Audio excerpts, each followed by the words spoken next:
Good evening, my friends. Welcome back to Read Aloud. Let's read something together. So, we are back. We are working on Dot and the Kangaroo. We are ready for chapter 6. And when we left off, Dot had gone to another watering place, I think. I forget if that was the reason they went there or not, but she wound up dancing with a group of what this story calls native companions. I looked it up. It's apparently a kind of crane. And then she went to sleep. And then an opossum came and told Dot and the kangaroo that they were in danger because hunters were in the nearby area.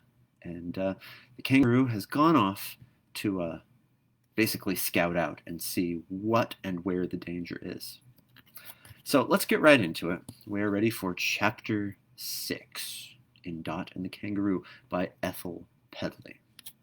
The story is in the public domain in the United States, and it's available at I know Gutenberg.org. The Gutenberg Project has a copy of it available. It's probably around other places as well. Definitely worth checking out. So let's begin chapter 6 in Dot and the Kangaroo. It was terrible to Dot to see the kangaroo hop off into the dark bush and to find herself all alone, so she crawled out from under the ledge of rock into the moonlight and sat on a stone where she could see the sky and watch the black, raggedy clouds hurry over the moon. But the bush was not altogether quiet. She could hear an owl hooting at the moon.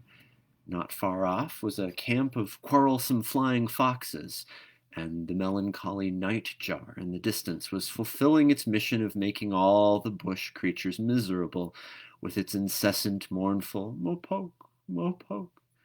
As Dot could understand all the voices, it amused her to listen to the wrangles of the flying foxes as they ate the fruit of a wild fig tree nearby.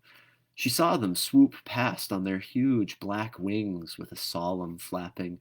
Then, as each little fox approached the tree, the foxes who were there already screamed and swore in dreadfully bad language at the visitor. For every little fox on the tree was afraid some other flying fox would eat all the figs, and as each visitor arrived he was assailed with cries of, "Get away! You're not wanted here! This is my branch, my figs! Go and find figs for yourself! These figs are not half ripe like the juicy ones on the other side of the tree." Then the newcomer flying fox, with a spiteful squeal, would pounce down on a branch already occupied, and angry spluttering and screams would arise, followed by a heavy fall of fighting foxes tumbling with a crash through the trees. Then out into the open sky swept dozens of black wings, accompanied by abusive swearing from dozens of wicked little brown foxes. And as they settled again on the tree, all the fighting would begin again, so that the squealing, screaming, and swearing never ended. As Dot was listening to the fighting of the flying foxes, she heard a sound near her that alarmed her greatly. It was impossible to say what the noise was like. It might have been the braying of a donkey mixed up with the clattering of palings tumbled together and with grunts and snorts. Dot started to her feet in fright and would have run away, only she was afraid of being lost worse than ever. So she stood still and looked round for the terrible monster that could make such extraordinary sounds. The grunts and clattering stopped, and the noise died away in a long, doleful bray, but she could not see where it came from. Having peered into the dark shadows, Dot went more into the open, and sat with her back to a fallen tree, keeping an anxious watch all round. Soon she heard something coming toward her stealthily and slowly. She would not look up, so she was so frightened. She shut her eyes closer and held her breath. Perhaps, she thought, whatever it is will not see me. And a cold shiver went through her little body as she felt something claw hold of her hair, and she thought she was about to be killed. She kept her eyes shut, and the clawing went on, and then, to her astonishment, she heard an animal voice say in wondering tones, "Why, it's fur! How funny it looked in the moonlight. Then Dot opened her eyes very wide and looked round and saw a funny native bear on the tree trunk behind her. He was quite clearly to be seen in the moonlight. His thick gray fur that looked as if he was wrapped up to keep out the most terrible cold weather, his short, stumpy, big legs, and sharp little face with big, bushy ears could be seen as distinctly as in daylight. Dot had never seen one so near before, and she loved it at once. It looked so innocent and kind. "You dear little native bear!" she exclaimed, at once stroking its head. "Am I a native bear?" asked the animal in a meek voice. "I never heard that before. I thought I was a koala. I've always been told so, but of course one never knows oneself. What are you? Do you know?" "I'm a little girl," replied Dot, proudly. The koala saw that Dot was proud, but as it didn't see any reason why she should be, it was not a bit afraid of her. "I never heard of one or saw one before," it said simply. "Do you burrow or live in a tree?" "I live at home," said Dot, but wishing to be quite correct, she added, "That is, when I am there." "Then where are you now?" asked the koala, rather perplexed. "I'm not at home," replied Dot, not knowing how to make her position clear to the little animal. "Then you live where you don't live?" said the koala. "Where is it?" And the little bear looked quite unhappy in its attempt to understand what Dot meant. "I've lost it," said Dot. "I don't know where it is." "You make my head feel empty," said the koala sadly. "I live in the gum tree over there. Do you eat gum leaves?" "No. When I'm at home I have milk and bread and eggs and meat." "Dear me," said the koala, "they're all new to one. Is it far? I should like to see the trees they grow on. Please show me the way." "But I can't," said Dot. "They don't grow on trees, and I don't know my way home. It's lost, you see." "I don't see," said the native bear. "I never can see far at night, and not at all in daylight. That is why I came here. I saw your fur shining in the moonlight, and I couldn't make out what it was, so I came to see. If there is anything new to be seen, I must get a near view of it. I don't feel happy if I don't know all about it. Aren't you cold?" "Yes, I am, a little, since my kangaroo left me," Dot said. "Now you make my head feel empty again," said the koala plaintively. "What has a kangaroo got to do with your feeling cold? What have you done with your fur?" "I never had any," said Dot. "Only these curls." And she touched her little head. "Then you ought to be an Aboriginal person," argued the koala. "You're not the same color as they. Only Aboriginal people have no fur, but what they steal from the proper owners." "Do you steal fur?" it asked in an anxious voice. How do they steal fur?" asked Dot. The koala looked very miserable and spoke with horror. "They kill us and tear off our skins and wear them." "That's not stealing," said Dot. "That's killing." And although it seemed very difficult to make the little bear understand, she explained, "Stealing is taking away another person's things, and when a person is dead, he hasn't anything belonging to him, so it's not stealing to take what belonged to him before because it isn't his any longer. That is, if it doesn't belong to anyone else." "You make my head feel empty," complained the koala. "I'm sure you're all wrong, for an animal's skin and fur is his own, and it's his life's business to keep it whole. Everyone in the bush is trying to keep his skin whole all day long and all night, too. Good gracious, what is the matter up there?" A terrible hullabaloo between a pair of opossums up a neighboring gum tree arrested the attention of both Dot and the koala. Presently the sounds of a snarling, spitting, and screaming ended, and an opossum climbed out to the far end of a branch where the moonlight shone on his gray fur like silver. There he remained, snapping and barking disagreeable things to his mate, who climbed up to the topmost branch and snarled and growled back equally unpleasant remarks. "Why don't you bring in gum leaves for tomorrow instead of sleeping all day and half the night, too?" shouted the opossum on the branch to his wife. "You know I get hungry before daylight is over and hate going out in the light." "Get them yourself, you lazy loon," retorted the Lady Opossum. "If you disturb my dreams again this way, I'll make your fur fly." "Take care," barked back her husband, "or I'll bring you off that branch pretty quickly." "You'd better try," sneered his wife. "Remember how I landed you in the billabong the other night." The taunt was too much for the opossum on the branch. He scuttled up the tree to reach his mate, who sprang forward from her perch into the air. Dot saw her spring with her legs all spread out, so that the skinny flaps were like furry wings. This means she was able to break her fall, and softly alighting on the earth a moment after, she had scrambled up another tree, followed by her mate. From tree to tree, from branch to branch, they fled or pursued one another with growls, screams, and splutters until they disappeared from sight. "How unhappy those poor opossums must be living in the same tree," said Dot. "Why don't they live in different trees?" "They wouldn't be happy," observed the koala. "They are so fond of one another." "Then why do they quarrel?" asked Dot. "Because they live in the same tree, of course," said the koala. "If they lived in different trees and never quarreled, they wouldn't like it at all. They'd find life dull and they'd get sulky. There's nothing worse than a sulky possum. They are champions at that." "They make a dreadful noise with their quarreling," said Dot. "They are nearly as bad as the flying foxes over there. Wonder if they made that fearful sound I heard just before you came?" "I expect what you heard was from me," said the koala. "I had just awakened, and when I saw the moon was up, I felt pleased."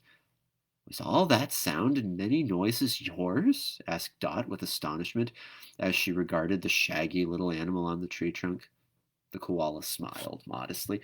"Yes," it said, "when I'm pleased, there is no creature in the bush can make such a noise, or so many different noises at once. I waken everyone for a quarter of a mile round. You wouldn't think it to see me as I am, would you?" The koala was evidently very pleased with this accomplishment.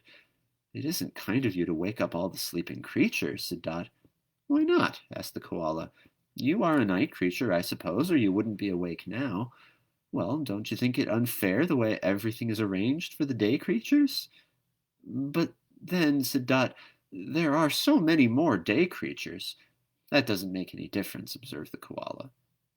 "But it does," said Dot. "How?" asked the native bear. "Because if you had the day, it wouldn't be any good to you. And if they had the night, it wouldn't be any good to them. So your night couldn't be their day, and their day couldn't be your night." "You make my head feel empty," said the koala. "But you'd think differently if a flock of kookaburras settled on your tree and guffawed idiotically when you wanted to sleep." "As you don't like being waked yourself, why do you wake others then?" asked Dot. "Because this is a free country," said the koala, while Dot was trying to understand why the koala's reason should suffice for one animal, making another's life uncomfortable.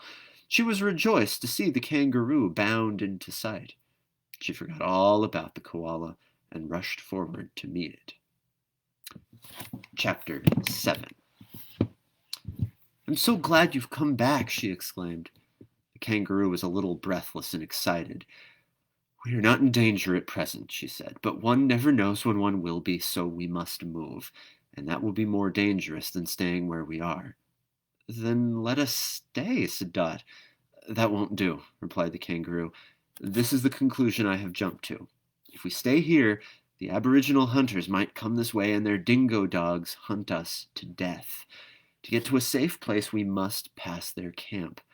That is a little risky, but we must go that way. We can do this easily if the dogs don't get scent of us, as all the people are prancing about and making a noise, having a kind of game, in fact. And they are so amused that we ought to get past quite safely. I've done it many times before at night." Dot looked round to say goodbye to the koala, but the little animal had heard the kangaroo speak of hunters, and that word suggested to its empty little head that it must keep its skin whole. So, without waiting to be polite to Dot, it had sneaked up its gum tree and was well out of sight. Without wasting time, Dot settled in the kangaroo's pouch, and they started upon their perilous way. Dot could hear to their right a murmuring of voices and a steady beating sound. "Their camp is over there," said the kangaroo. "That is the sound of their game." "Can't we go some other way?" asked Dot. "No," answered the kangaroo, because past that place we can reach some very wild country where it would be hard for them to pursue us. We shall have to pass quite close to their playground. So in perfect silence they went on. The kangaroo seemed to Dot to approach the whereabouts of the camp as cautiously as when they had visited the water hole the first night.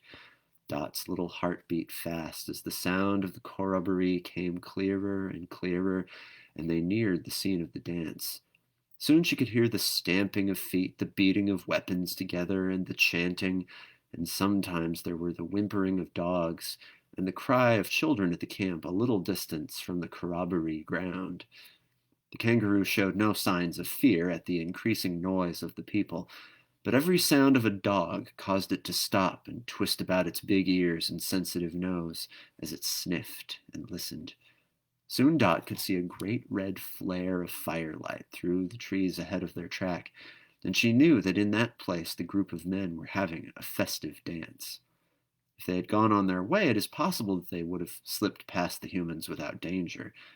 But although the kangaroo is as timid an animal as any in the bush, it is also very curious, and Dot's kangaroo wished to peep at the corroboree.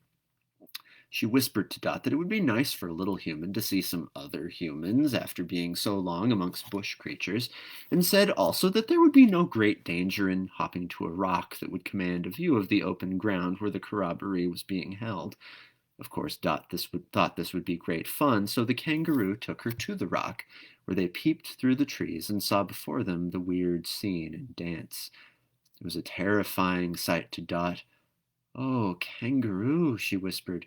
"They're just humans," replied the kangaroo, indulgently. "But white humans are not like that," said Dot. "All humans are the same underneath. They all kill kangaroos," said the kangaroo. "Look there, they are playing at killing us in their dance." Dot looked once more at the figures as they left the fire and began acting. One of the people had come from a little bower of trees and wore a few skins so arranged as to make him look as much like a kangaroo as possible, whilst he worked a stick which he pretended was a kangaroo's tail, and hopped about. Other actors were creeping in and out of the bushes with their spears and boomerangs as if they were hunting, and the dressed-up kangaroo made believe not to see them, but stooped down, nibbling grass. "What an idea of a kangaroo," sniffed Dot's friend. "Why, a real kangaroo would have smelt or heard those humans and have bounded away far out of sight by now." "But it's all a sham," said Dot. "They couldn't be a real kangaroo." "Then it just shows how stupid humans are to try and be one," said her friend. "Humans think themselves so clever," she continued. "But just see what bad kangaroos they make. Such a simple thing to do, too. Their legs bend the wrong way for jumping, and that stick isn't any good for a tail, and it has to be worked with those big, clumsy arms. Just see, too, how those skins fit. Why, it's enough to make a kangaroo's side split with laughter to see such foolery." Dot's friend peeped at the Aboriginal people acting with the contempt to be expected of a real kangaroo, who saw human beings pretending to be one of those noble animals. Dot thought the kangaroo had never looked so grand before. She was so tall, so big, and yet so graceful, a really beautiful creature. "Well, that's over," remarked the kangaroo, as one of the actors pretended to spear the dressed-up kangaroo, and all the rest began to dance around, whilst the sham kangaroo made believe to be dead. "Well, I forgive their killing such a silly creature. There wasn't a jump in it." After more dancing to the singing and noise of the onlookers, another man came from around the little bower in the dim background with a straw hat on and a few cloths tied round his neck and wrist in imitation of a collar and cuffs. "Now this is better," said the kangaroo with a smile. "It's very silly, but Willy Wagtail says this is just the way humans go on in the town. Humans can act at being other humans, but they are of no good as kangaroos." Dot thought that if men behaved like that in towns it must be very strange, but she did not say anything, for it was quite clear in her mind that Aboriginal people, kangaroos, and Willy Wagtails had a very poor opinion of white people. She felt that they must all be wrong, but at the same, she sometimes wished she could be a noble kangaroo, and not a despised human being. "I wish I were not a little girl," she whispered to the kangaroo. The gentle animal patted her kindly with her delicate black hands. "You are as nice now as my baby kangaroo," she said sadly, "but you will have to grow into a real human. For some reason, there have to be all sorts of creatures on the earth. There are hawks, snakes, dingoes, and humans, and no one can tell for what good they exist. They must have dropped onto this world by mistake for another, where they could only have been themselves. After all," said the kind animal, "it wouldn't do for everyone to be a kangaroo, for I doubt if there would be enough grass, but you may become an improved human." "How could I be that?" asked Dot eagerly. "Never wear kangaroo leather boots. Never use kangaroo skin rugs, and—" Here it hesitated a little, as though it were subject to a most unpleasant one to mention. "Never do what?" inquired Dot, anxious to know all that she should do so as to be improved. "Never, never eat kangaroo tail soup," said the kangaroo solemnly. "I never will," said Dot earnestly. "I will be an improved human." This conversation had been so serious to both Dot and the kangaroo that they had quite forgotten the perilousness of their position. Perhaps this was because the kangaroo cannot think, but it quickly jumped to the conclusion that they were in danger. Whilst they had been peeping at the corroboree and talking, the dingo dogs that had been prowling around the camp had caught scent of the kangaroo, and following the trail had set up an angry snapping and howling. The instant this sound was heard by the kangaroo, she made an immense bound, and as she seemed to fly through the bush, Dot could hear the sounds of the corroboree give place to a noise of shouting and disorder. The dingo dogs and the hunters were all in pursuit, and Dot's kangaroo, with little Dot in her pouch, was leaping and bounding at a terrific pace to save both their lives. Chapter 8. It was fortunate that the kangaroo could not think of all that might befall them, or she could never have had the courage for the wonderful feats of jumping she performed. Poor little Dot, whose busy brain pictured all kinds of terrible fates, was so overcome with fear that she seemed hardly to know what had happened, and the more she thought, the more terrified she became. The kangaroo did not attempt to continue the upward ascent, but followed a slope of the rugged hill, leaping from rock to rock. This was better than trying to escape where the trees and shrubs would have prevented her from making those astonishing bounds. But the clouds had left the moon clear for a while, so that the hunters and dogs easily followed every movement as they pursued the hunt on a smoother level below. The hunters were trying to hurry on so as to cut off the kangaroo's retreat at a spur of the hill, where, to get away, she would have to leave the rocks and descend towards them. In the meantime, Dot's ears were filled with the sounds of snarling snaps from the dingo dogs. But what pained her most were the gasps and little moans of her good friend, as she put such tremendous power into every leap she made for their lives, crashing through twigs and scattering stones and pebbles in the wild speed of their flight. Then Dot's busy little brain told her another thing, which made her more miserable. It was becoming quite clear that the poor kangaroo was getting rapidly exhausted, owing to her having to bear Dot's weight. Her panting became more and more distressing, and so did her sad moans, and flecks of foam from her straining lips fell on Dot's face and hands. Dot knew that her kangaroo was trying to save her at the risk of her own life. Without the little girl in her pouch, she might get away safely, but with her to carry, they would both probably fall victim to the hunters and their dogs. "Kangaroo, kangaroo," she cried, "put me down. Drop Dot anywhere, anywhere, but don't get killed yourself." But all Dot heard was a little hissing sound from the brave animal, which sounded like "never again." "You will be killed," moaned Dot. "Together," said the little hissing voice, as another great bound brought them to the spur of the hill, and then the kangaroo had to pause. In that moment, Dot seemed to hear and see everything. They were perched on a rock, and the moonlight lit all their surroundings like day. To the right was a deep black chasm, with a white foaming waterfall pouring into the darkness below. In front was the same wide chasm, only less wide, and beyond it, on the other side of the great yawning cleft in the earth, was a wild spread of morass country, a gloomy, terrible-looking place. To the left was a steep slope of small rocks and stones, leading downwards to the hollow of sedgy land that fringed the cliffs of the chasm. The only retreat possible was to pass down this declivity and try to escape by the sedgy land, and this is what the Aboriginal huntsman had expected. It was a very weird and desolate place, and everything looked dark and dismal under the moonlight as it streamed beneath stormy black clouds.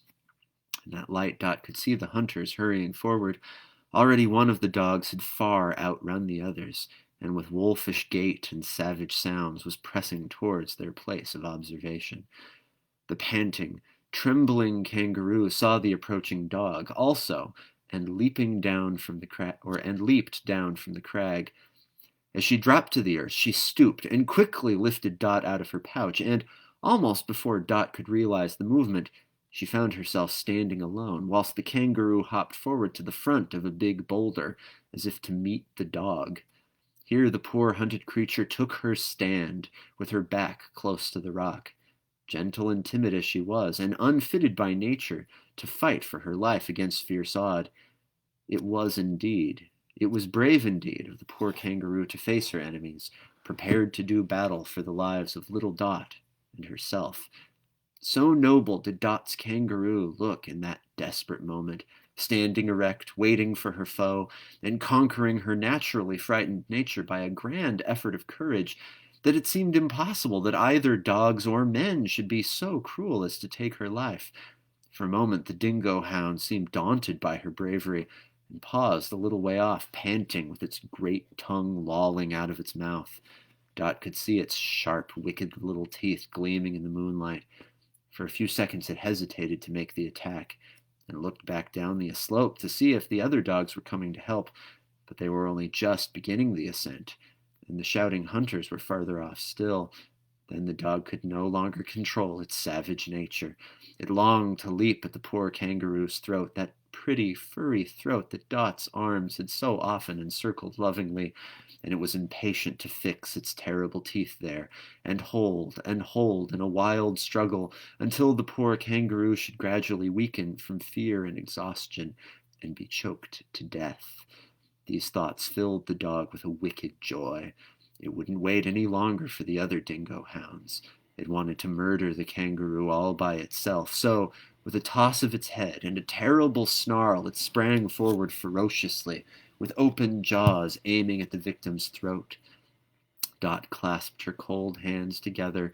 Tears streamed down her cheeks, and her little voice, choking with sobs, could only wail, "Oh, dear kangaroo, my dear kangaroo! Don't kill my dear kangaroo!" And she ran forward to throw herself upon the dog and try to save her friend. But before the terrified little girl could reach the big rock, the dog had made its spring upon her friend. The brave kangaroo, instead of trying to avoid her fierce enemy, opened her little arms and stood erect and tall to receive the attack. The dog, in its eagerness, and owing to the nature of the ground, misjudged the distance it had to spring. It failed to reach the throat it had aimed at, and in a moment the kangaroo had seized the hound in a tight embrace. There was a momentary struggle, the dog snapping and trying to free itself, and the kangaroo holding it firmly.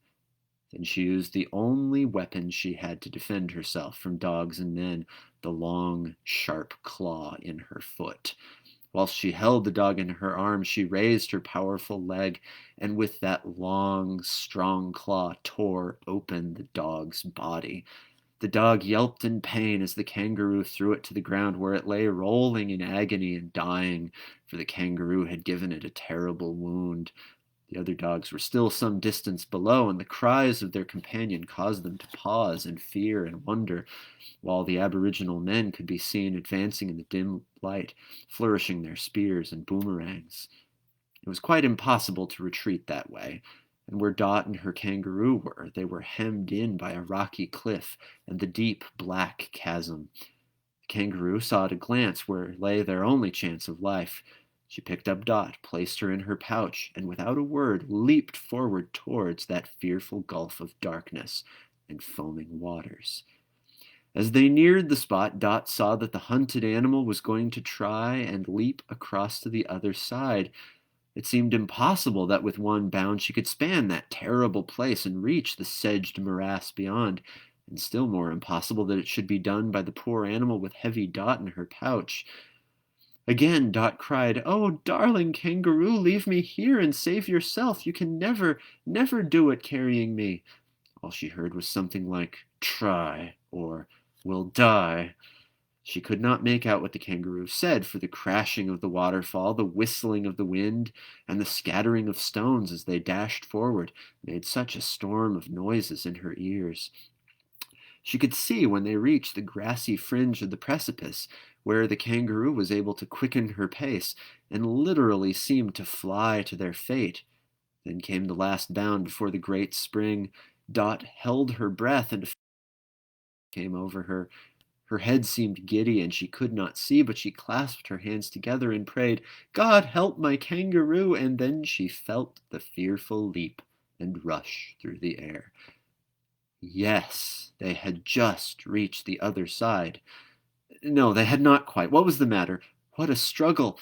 Stones falling, twigs and grasses wrenching, the courageous kangaroo fighting for a foothold on the very brink of the precipice. What a terrible moment! Every second Dot felt sure they would fall backward and drop deep into the gully below, to be dashed to pieces on the rocks and the treetops. But God did help Dot's kangaroo. The little reeds and rushes held tightly in the earth, and the poor struggling animal, exerting all her remaining strength, regained the reedy slope safely. She staggered forward a few reeling hops and then fell to the earth like a dead creature. In an instant Dot was out of the pouch and had her arm round the poor animal's neck, crying as she saw blood and foam oozing from her mouth, and a strange dim look in her sad eyes. "Don't die, dear kangaroo. Oh, please don't die," cried Dot, wringing her hands and burying her face in the fur of the poor gasping creature. "Dot," panted the kangaroo, "make a noise. Cry loud. Not safe yet." The little girl didn't understand why the kangaroo wanted her to make a noise, and she had, in her fear and sorrow, quite forgotten their pursuers. But now she turned, and could hear the hunters urging on their dogs as they were making an attempt to skirt round the precipice and gain the other side of the chasm. So Dot did as she was told, and screamed and cried like the most naughty of children, and the gasping kangaroo told her to go on doing so. Then what seemed to Dot a very terrifying thing happened, for she soon heard other cries mingle with hers. From the desolate morass and from the gully and darkness below came the sound of a bellowing. She stopped crying and listened, and could hear those awesome voices all around, and the echoes made them still more hobgoblinish. The kangaroo's eyes brightened as she restrained her panting and listened also. "Go on," she said. "We're safe now." So Dot made more crying, and her noises and the others would have frightened anyone who had heard them in that lonely place, with the wind storming in the trees and the black clouds flying over the moon. It frightened the hunters directly. They stopped in their headlong speed, shouting together in their voices, "The bunyip! The bunyip!" And they tumbled over one another in their hurry to get away. At full speed they fled back to their camp with the sound of Dot's cries and the mysterious bellowing noise following them on the breeze, and they never stopped running until they regained the light of their campfires. There they told the others in awe-struck voices how it had been no kangaroo they had hunted, but the bunyip who had pretended to be one. And everyone's eyes grew wider and wider as they listened to the story of how the bunyip had led the huntsmen to that dreadful place, how it had torn one of the dogs to pieces and had leaped over the precipice into Dead Man's Gully, where it had cried like a child and bellowed like a bull. No one slept in the camp that night, and early next morning they all picked up and went away, being afraid to remain so near the haunt of the dreaded bunyip. Dot saw the flight of the hunters in the dim distance, and told the good news to the kangaroo, who, however, was too exhausted to rejoice at their escape. She still lay where she had fallen, gasping, and with her tongue hanging down from her mouth like that of a dog. In vain Dot caressed her, and called her by endearing names. She lay quite still, as if unable to hear or feel. Dot's little heart swelled within her, and taking the poor animal's drooping head on her lap, she sat quite still and tearless, waiting in that solitude for her one friend to die, leaving her lonely and helpless. Presently she was startled by hearing a brisk voice, and it was a human child after all. "Well, my dear, what are you doing here?" Dot turned her head without moving, and saw a little way behind her a brown bird on long legs, standing with its feet close together, with the self-satisfied air of a dancing master about to begin a lesson. Dot did not care for any other creature in the bush just then but her kangaroo, and the perky air of the bird annoyed her in her sorrow.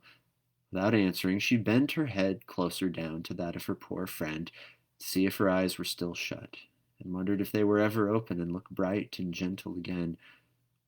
The little brown bird strutted up with an important air, to where it had a better view of Dot and her companion, and eyed them both in the same perky manner. "Friend Kangaroo's in a bad way," it said. "Why don't you do something sensible instead of messing about with its head?" "What can I do?" whimpered Dot. "Give it water and damp its skin, of course," said the little bird contemptuously. "What fools humans are!" it exclaimed to itself. "And I suppose you will tell me there is no water here, when all the time you are sitting on a spring." "But I'm sitting on grass," said Dot, now fully attentive to the bird's remarks. "Well, booby," sneered the bird, "and under the grass is wet moss, which, if you make a hole in it, will fill with water.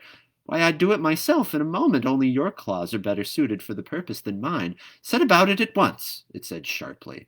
In an instant Dot did what the bird directed, and thrust her little hands into the soft grass roots and moss, out of which water pressed as if from a sponge.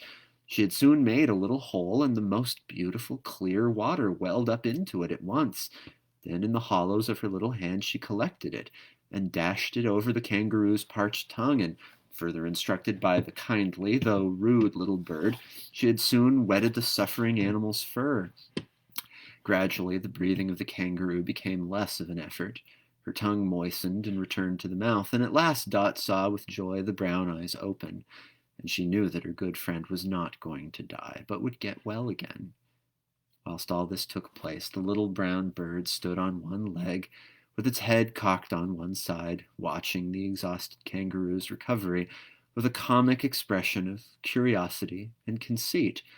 When it spoke to Dot, it did so without any attempt at being polite, and Dot thought it the strangest possible creature, because it was really very kind in helping her to save the kangaroo's life, and yet it seemed to delight in spoiling its kind-heartedness by its rudeness.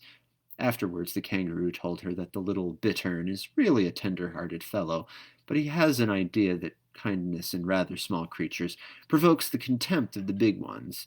As he always wants to be thought a bigger bird than he is, he pretends to be hard-hearted by being rough. Consequently, nearly all the bush creatures simply regard him as a rude little bird, because bad manners are no proof of being grown up. Rather, the contrary. "How do you feel now?" asked the bittern, as the kangaroo presently struggled up and squatted rather feebly on her haunches, looking about in a somewhat dazed way. "I'm better now," said the kangaroo, "but dear me, how everything seems to dance up and down." She shut her eyes, for she felt giddy. "That was rather a good jump of yours," said the bittern patronizingly, as if jumps for life like that of Dot's kangaroo were made every day, and he was a judge of them.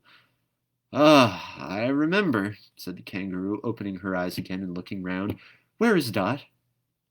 "That little silly," exclaimed the bittern as Dot came forward, and she and the kangaroo rejoiced over each other's safety. "Much good she'd have been to you with the hunters and their dogs after you, if we bitterns hadn't played that old trick of ours of scaring them with our big voices." It chuckled. "How they did run when we tuned up! They thought the bunyip had got them this time. Didn't we laugh?" "It was very good of you," said the kangaroo gratefully, "and it is not the first time you have saved kangaroos by your cleverness. I didn't know you bitterns were near, so I told Dot to make a noise in the hope of frightening them." The bittern was really touched by the kangaroo's gratitude, and was delighted at being called clever, so it became still more ungracious. "You needn't trouble me with thanks," it said indifferently. "We didn't do it to save you, but for our own fun. As for that little stupid," it continued, with a nod of the head towards Dot, Her squeals were no more good than the squeak of a tree frog in a bitterns beak. But you were very kind, said Dot, and showed me how to get water to save Kangaroo's life. The bittern was greatly pleased at this praise, and in consequence it got still ruder, and making a face at Dot, exclaimed, "Yah!" and stalked off. But when it had gone a few steps, it turned round and said to the kangaroo roughly, "If you hop that way, keeping to the side of the sedges, and go half a dozen small hops beyond that white gum tree, you'll find a little cave. It's dry and warm, and good enough for kangaroos." And without waiting for thanks for this last kind act, it spread its wings and flew away. And that is the end of chapter 8. And that's where we'll stop for tonight, because I got stuff to read for class in the morning. But yeah, what did you think of all of that? I thought that those 3 chapters were kind of action-packed. The koala was an interesting character.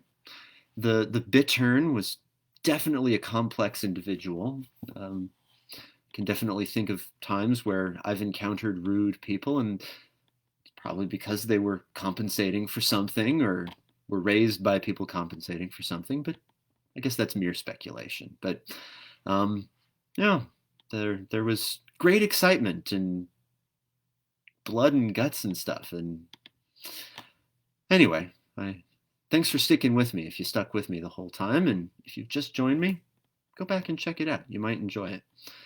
But that's all I got for you tonight. We've been reading Dot and the Kangaroo by Ethel Pedley, which was published in Australia in 1899 and is in the public domain in these United States. Let's get back together again sometime soon. How about Wednesday night? And we'll read some more. We're now a little past the halfway point in Dot and the Kangaroo. I will take suggestions for what to read. I think the most recent suggestion was my friend Ed requested the love song of J. Alfred Prufrock, or whatever you pronounce. I wasn't an English major, so that one, the Prufrock one. So I might read that. We'll see. I'll take your suggestions. Thanks for being here. I see my mom was here. Caleb was here. Oh, Caleb, how you doing? But anyway, whether you're watching this live or watching this later, thanks for joining me. Thanks for spending part of your day with me. I hope you enjoyed the story. Have a good night. Wash your hands. Wear a mask. Tell the people that you love them. And I will see you next time. And remember, nothing is boring except to people who aren't paying attention.